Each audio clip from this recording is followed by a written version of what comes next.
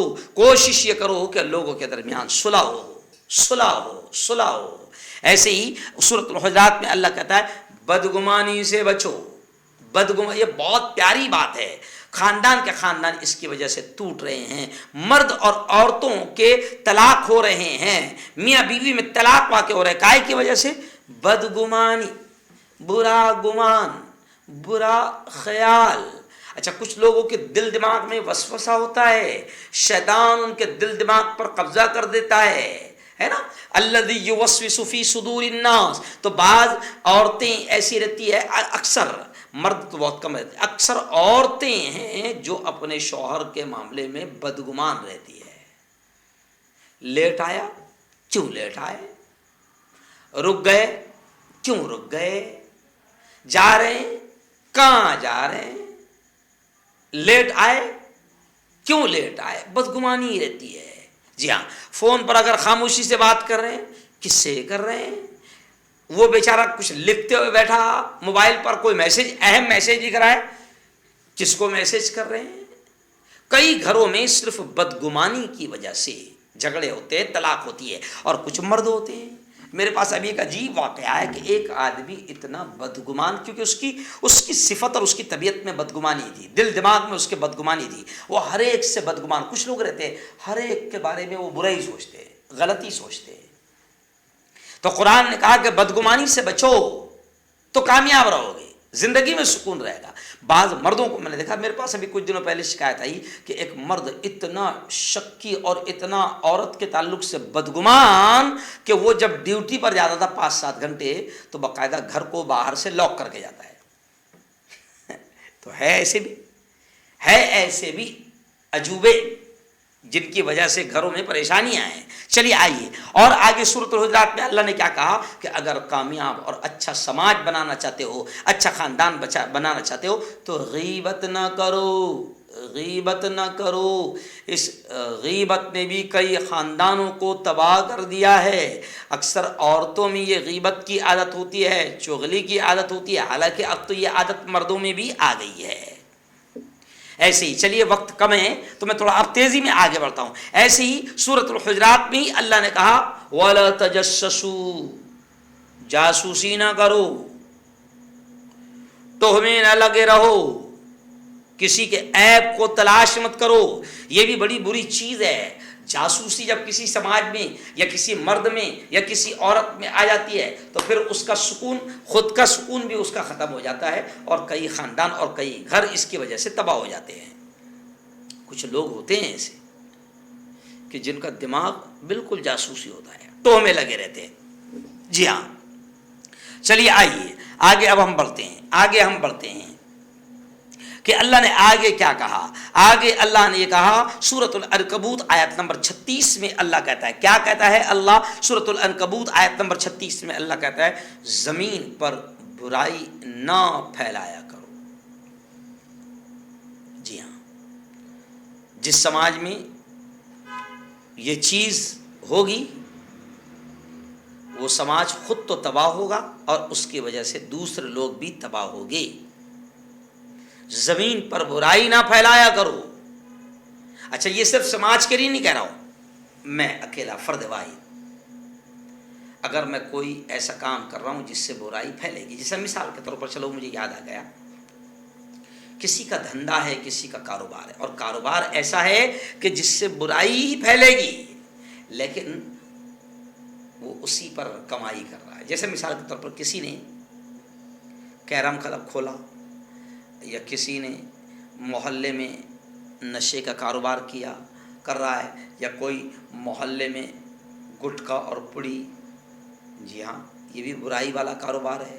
اگر وہ کام کر رہا ہے تو سماج میں برائی پھیلے گی اور سماج تباہ ہوگا. تو ظاہر بات ہے کہ ایسی چیزیں کہ زمین پر اللہ کہتا ہے زمین پر برائی نہ پھیلایا کرو. اگر زمین پر برائی پھیلاؤ گے تو پھر تمہارا اپنا سماج، تمہارا اپنا خاندان تباہ ہو جائے گا.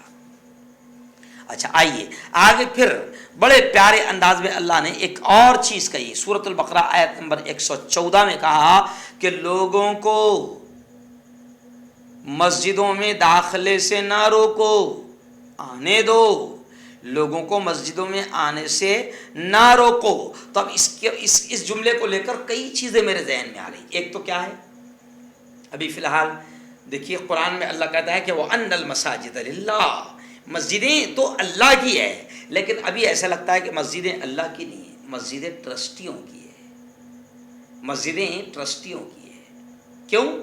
کیونکہ آج کل ٹرسٹیوں کے بورڈ لگے رہتے ہیں کسی مسجد کے باہر، فلاں انسان کا آنا منع، فلاں جماعت والے کا آنا منع، فلاں فرقے کا آنا منع، اس کا آنا منع. ابے وہ اللہ کا گھر ہے، تیرا گھر نہیں ہے، تیرے باپ کا گھر نہیں کہ تو نے بورڈ لگا دیا. ایسا بورڈ لگانے والے کہ اس کا آنا منع، ایسا بورڈ لگانے والے وہ اللہ سے دشمنی مول لے رہے ہیں، کیونکہ وہ اللہ کے بندوں کو اللہ کے گھر میں آنے سے روک رہے ہیں. تو وہ اللہ کے دشمن ہیں، اور اللہ کے دشمن کبھی بھی کامیاب نہیں ہوں گے. جی ہاں، اللہ نے کہا سورۃ البقرہ آیت نمبر 114 میں کہ لوگوں کو مسجدوں میں داخلے سے نہ روکو. جی ہاں، ایک جگہ اللہ نے کہا وَمَنْ أَظْلَمُ مِمَّنْ مَنَعَ مَسَاجِدَ اللَّهِ أَنْ يُذْكَرَ فِيهَا اسْمُهُ، کہ اس سے بڑا ظالم کون ہوگا جو اللہ کے گھر میں اللہ کی بات اور اللہ کے ذکر سے روکے. اللہ کے گھروں میں کسی کو آنے سے نہ روکو. وہ کون ہے؟ اس کی نماز قبول ہوگی یا نہ ہوگی، وہ کافر ہے یا کیا ہے. جی ہاں، کیونکہ آج کل تو ہم مسلمانوں کو بھی ہم کافر بنا رہے ہیں نا، کیونکہ زندگی میں ہم نے کبھی ایک کافر کو مسلمان بنا نہیں پائے، مگر زندگی میں کتنے مسلمانوں کو ہم نے کافر بنا دیا. اور ان کے سلام کا ہم جواب نہیں دیتے، ان کو ہم سلام نہیں کرتے. اگر انہوں نے سلام کیا تو ان کو جواب نہیں دیتے، کیونکہ وہ جو ممبر پر امام ہے نا، وہ سب سے بڑا شیطان ہے. کیونکہ یہ عام آدمی جو بیچاری عام جنتا ہے نا، ان کا قصور نہیں ہوتا ہے، ان کو ان کا امام جو ہے وہ سب سے بڑا شیطان ہوتا ہے، جو ان کو نفرتیں ان کے دل و دماغ میں ڈالتا ہے کہ فلاں کو سلام مت کرنا، اور وہ فلاں جماعت کا ہے، اس نے سلام بھی کیا تو اس کو جواب مت دینا، وہ فلاں فرقے کا ہے نا، اس کو مسجد میں مت آنے دینا. کچھ مسجدوں میں تو باقاعدہ اگر کوئی غلطی سے آ گیا تو اس کی اسٹائل سے پہچان لیتے ہو کہ یہ کون سی جماعت کا ہے. اور پھر کئی مسجدوں میں تو اللہ کے بندوں کو، مسلمانوں کو ہی مسلمانوں نے کچھ مسجدوں سے مار کر باہر نکالا ہے. چلیے آئیے اب اپنی باتوں کو سمیٹتے ہوئے، اب بہت لمبی چوڑی بات میں نہیں کر سکتا ہوں، میں آج 15-20 منٹ بیان کرنے والا تھا کیونکہ میری طبیعت بھی خراب ہے، پھر کل سے بھی اور لگاتار بیان ہے، سفر ہے، لیکن کیا کروں، باتیں اتنی اہم ہوتی ہے کہ رک نہیں پاتا ہوں. چلیے آئیے اب آخری باتیں. اللہ نے کیا کہا؟ اللہ نے کیا کہا؟ منافقت سے بچو. جی ہاں، بڑی پوائنٹ کی بات ہے، منافقت سے بچو. ہاں، قرآن میں کیا ہے؟ ان المنافقین فی الدرک الاسفل من النار، منافقین جہنم کے سب سے گھٹیا درجے میں ہوں گے. یہ منافق ہے نا، بڑا خطرناک ہوتا ہے. پیارے آقا کے زمانے میں بھی منافق تھے، اور منافق کیسے ہوتے ہیں کہ آپ کے منہ پر ایسے رہیں گے کہ آپ کو ایسا لگے گا جیسے اس سے زیادہ آپ کا جگری دوست اور آپ کو چاہنے والا کوئی نہیں. مگر جیسے ہی آپ ہٹیں تو آپ کے برائیاں شروع. اور منافق وہ ہوتا ہے کہ آپ سے محبت کا اظہار تو زبان سے کرے گا، لیکن ہر وقت آپ سے نفرت کرے گا اور آپ کو نقصان پہنچانے کے بارے میں سوچے گا. اور آج مسلمانوں میں منافقوں کی تعداد بہت بڑھ گئی ہے. اب مسلمانوں میں اگر منافقوں کی تعداد بڑھے گی تو مسلم سماج کہاں سے اچھا سماج ہوگا، کہاں سے وہ ترقی کرے گا. چلیے آئیے اب آخری باتیں. سورۃ النساء آیت نمبر 34 میں یہ بھی کہا ہے اللہ نے کہ مرد خاندان کا سربراہ ہے. اب خاندان ہو یا سماج ہو، مرد جو ہے اللہ نے مرد کو سربراہ بنایا ہے، یعنی حاکم بنایا ہے، فیصل بنایا ہے، حکمراں بنایا ہے، یوں سمجھیے کہ ذمہ دار بنایا ہے۔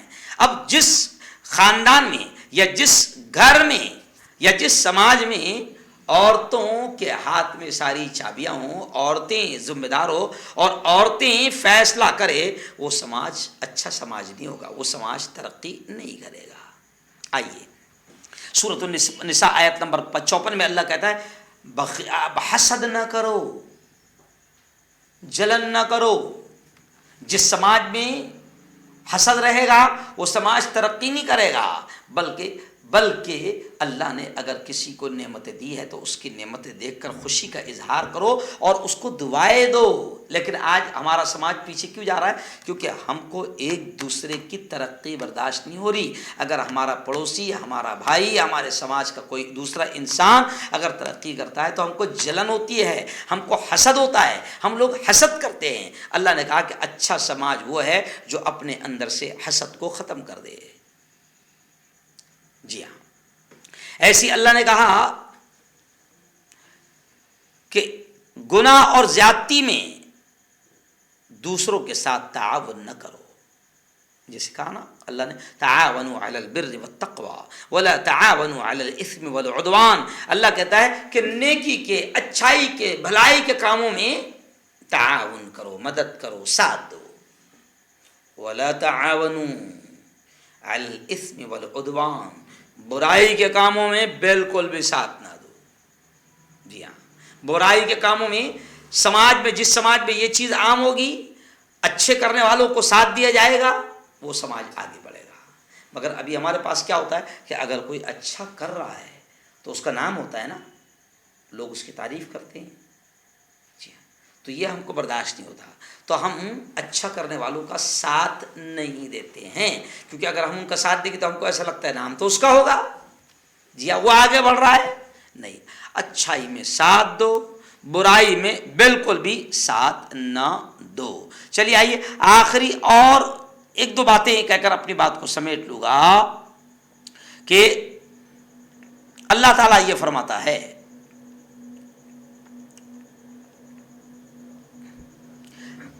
کہ کسی کی ٹوہ میں نہ رہا کرو، تجسس نہ کرو۔ جی ہاں، بہت سارے انسانوں میں، بہت سارے مردوں میں، بہت ساری عورتوں میں، بہت سارے سماجوں میں یہ بڑی گھٹیا حرکت ہوتی ہے جس کی وجہ سے ان کو خود کو بھی نقصان ہوتا ہے۔ اللہ کہتا ہے کسی کی ٹوہ، کسی کا تجسس، کسی کی جاسوسی میں نہ رہا کرو، بالکل نہ رہا کرو۔ اور پھر آخری میں اللہ یہ کہتا ہے کہ اپنے حصے کا کام کرو۔ سورۃ التوبہ میں اللہ آیت نمبر 105 میں اللہ کہتا ہے اپنے حصے کا کام کرو، اللہ اور اس کا رسول اور مومنین اپنے حصے کا کام کرو، اللہ کامیاب کرے گا۔ آپ اور میں، ہم سب کو اللہ نے جو بھی قابلیت دی ہے، ہمارے اپنے حصے کا جو کام ہے، ہم جو کچھ بھلائی کر سکتے ہیں، جو کچھ ہم اچھائی کر سکتے ہیں سماج کے لیے ہم کریں تو انشاءاللہ سماج ترقی کرے گا۔ ہم اپنی ذمہ داری کو جو اپنے حصہ کا، ایک مرد ہے مثال، چلو اکیلے کی بات سمجھ لو، ایک مرد ہے، مرد کے ذمے ہے اس کی عورت کا خیال رکھنا، نان نفقہ، کھلانا پلانا، خرچہ، اس کے بچوں کی بہترین تعلیم کا انتظام کرنا، بچوں کا خرچ برداشت کرنا، یہ مرد کے ذمے ہے۔ اب مرد اگر اپنے حصے کا یہ کام کرے، مرد اگر اپنے حصے کا یہ کام کرے، بیوی کی تمام ضروریات کو پوری کرے، بچوں کی جائز ضروریات کو پوری کرے تو وہ گھر کامیاب ہوگا، وہ گھر کامیاب ہوگا۔ اب بیوی اپنے حصے کا کام کرے، بیوی کے ذمے ہے کہ مرد کے مال کی، مرد کی عزت کی حفاظت کرنا، مرد کی امانت کی حفاظت کرنا اور بچوں کی صحیح تربیت کرنا۔ جی ہاں، مرد کے مال کی حفاظت کرنا۔ جی ہاں، کئی گھروں میں تباہی اس وجہ سے بھی ہوتی ہے کہ بیویاں مردوں کے مال کی بھی حفاظت نہیں کرتی، ان کے ذہن میں یہی رہتا ہے شوہر کما کر لا رہا ہے اور یہ بیویاں اپنے بھائیوں کو، اپنی ماں کو، اپنے باپ کو، اپنے رشتہ داروں کو، اپنے خاندان کو لٹاتی رہتی ہے۔ پھر آگے چل کے یہی چیز تباہی کا ذریعہ بنتی ہے اور گھروں کا سکون ختم ہو جاتا ہے۔ چلیے آخری بات یہ کہوں گا کہ اللہ کہتا ہے برائی کو اچھائی سے ختم کرو، ادفع باللتی ہی احسن۔ اللہ کہتا ہے برائی کو اچھائی سے ختم کرو۔ برائی کا مطلب برائی نہیں ہے کہ اس نے آپ کو گالی دیا آپ بھی اس کو گالی دیں، اس نے آپ کو تھپڑ مارا آپ اس کو تھپڑ مارو، اس نے آپ کا قتل کیا، آپ کے خاندان کا قتل کیا آپ اس کا قتل کرو، اس نے آپ کی عزت اچھالا آپ اس کی عزت اچھالو، اس نے آپ پر کیس کرا آپ بھی اس پر کیس کرو۔ جی ہاں، یہ نہیں ہے۔ اللہ کہتا ہے کہ کوئی بھی سماج اس وقت ترقی کرے گا، کوئی بھی انسان اس وقت ترقی کرے گا یا اس وقت وہ سکون پائے گا جب وہ برائی کو اچھائی سے ختم کرنے کی کوشش کرے گا۔ گھر میں مرد ہو یا عورت ہو، کبھی کبھی بیوی سے غلط حرکت ہو جاتی ہے، شوہر اپنے غصے کو قابو میں رکھے اور اس کی غلطی کو اچھے انداز میں ختم کرنے کی سمجھانے کی کوشش کرے۔ مرد سے اگر کوئی غلطی ہوتی ہے عورت اس کو اچھے انداز میں سمجھانے کی کوشش کرے اور اس کی برائی کو اچھائی سے ختم کرنے کی کوشش کرے، ہے نا۔ وہ غصہ ہو گیا تو یہ بھی غصہ نہ ہو، وہ لڑنے لگا تو یہ بھی لڑنے نہ لگے، وہ غصہ ہو جاتا ہے تو یہ خاموش ہو جائے، یہ غصہ ہو جاتی ہے، انسان ہے ہوتا رہتا ہے نا، یہ غصہ ہو جاتی ہے یہ خاموش رہے، یعنی برائی کو اچھائی سے ختم کرے۔ تو جس سماج میں، جس خاندان میں، جس گھر میں، جس شخص میں یہ چیزیں آئے گی تو انشاءاللہ وہ کامیاب ہوگا، وہ سکون پائے گا اور وہ اچھی زندگی پائے گا۔ یہ چند چیزیں تھیں جو قرآنی آیات سے نکال کر ہم نے آپ کے سامنے پیش کرنے کی کوشش کی کہ اچھا خاندان، اچھا سماج اور اچھا انسان کب ہوگا۔ اللہ تعالیٰ ان باتوں کو ہمیں سمجھنے کی اور ان پر عمل کرنے کی توفیق اللہ نصیب فرمائے۔ اللهم انت السلام ومنك السلام تبارك ربنا وتعاليت يا ذا الجلال والإكرام۔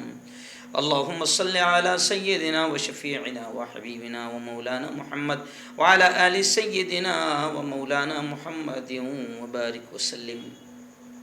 ربنا آتنا في الدنيا حسنة وفي الآخرة حسنة وقنا عذاب النار وقنا عذاب القبر وقنا عذاب الحشر وقنا عذاب الدين۔ اللهم احفظنا من كل بلاء الدنيا وعذاب القبر وعذاب الآخرة۔ مولا ہم سب کے تمام گناہوں کو معاف فرما، میرے مولا ہم سب کی تمام خطاؤں کو، تمام لغزشوں کو معاف فرما۔ رب دو جہاں رات کے اندھیرے میں دن کے اجالے میں میرے مولا جانے میں انجانے میں جو کچھ بھی چھوٹے بڑے گناہ ہوئے ہیں محض اپنے فضل سے اپنے کرم سے معاف فرما۔ میرے مولا تیری محبت، تیرا پیار، تیرا عشق، تیری دوستی ہم سب کو نصیب فرما۔ میرے مولا ہر قسم کی بیماری سے ہماری حفاظت فرما۔ میرے مولا طاقت و قوت، صحت و عافیت والی زندگی نصیب فرما۔ میرے مولا جو بیمار ہیں انہیں شفائے کامل نصیب فرما۔ میرے مولا جو قرضوں میں ڈوبے ہیں انہیں قرضوں سے نجات عطا فرما۔ میرے مولا ہم سب کو حلال روزی نصیب فرما اور حرام لقموں سے ہم سب کی اور پوری امت کی حفاظت فرما۔ میرے مولا خاندانوں میں، گھروں میں محبتیں نصیب فرما، ایک دوسرے کا احترام، ایک دوسرے کی عزت نصیب فرما۔ میرے مولا سود سے، بیاج سے اور ہر قسم کے حرام لین دین اور حرام کمائی سے ہم سب کی حفاظت فرما۔ میرے مولا یہ جو باتیں کہی گئی ہے ان باتوں کو سمجھ کر زندگی میں لانے اور عمل کرنے کی توفیق نصیب فرما۔ میرے مولا میں جو بھی محنت کر رہا ہوں آج بہت تھکا ہوا تھا، بڑی طبیعت خراب تھی، کئی لوگوں نے مشورہ دیا تھا کہ آج بیان مت کرو، آج آرام کرو، لیکن میرے مولا تیرے بندے ہزاروں کی تعداد میں سنتے ہیں، دیکھتے ہیں اور جمعرات کے بیان کا انتظار کرتے ہیں۔ میرے مولا آج میں نے بڑی تھکان اور بڑی تکلیف کے باوجود بیان کر دیا۔ خدا بندہ تو مجھے طاقت بھی نصیب فرما اور میری اس خدمت کو بے انتہا قبول فرما۔ میرے مولا میری اس خدمت کو بے انتہا قبول فرما، میری اس خدمت کو بے انتہا قبول فرما۔ میرے مولا میرے مولا ہر قسم کی بیماری سے حفاظت فرما، جو مانگا وہ بھی عطا فرما، جو مانگنے سے رہ گئے اپنے حبیب کے صدقے وہ بھی نصیب فرما۔ ہماری تمام دعاؤں کو اپنے فضل سے، اپنے کرم سے پیارے آقا محمد مصطفیٰ صلی اللہ علیہ وسلم کے صدقے طفیل قبول فرما۔ صلی اللہ تعالی علی خیر خلقی محمد و آلہ و صحبہ اجمعین برحمتک یا ارحم الراحمین۔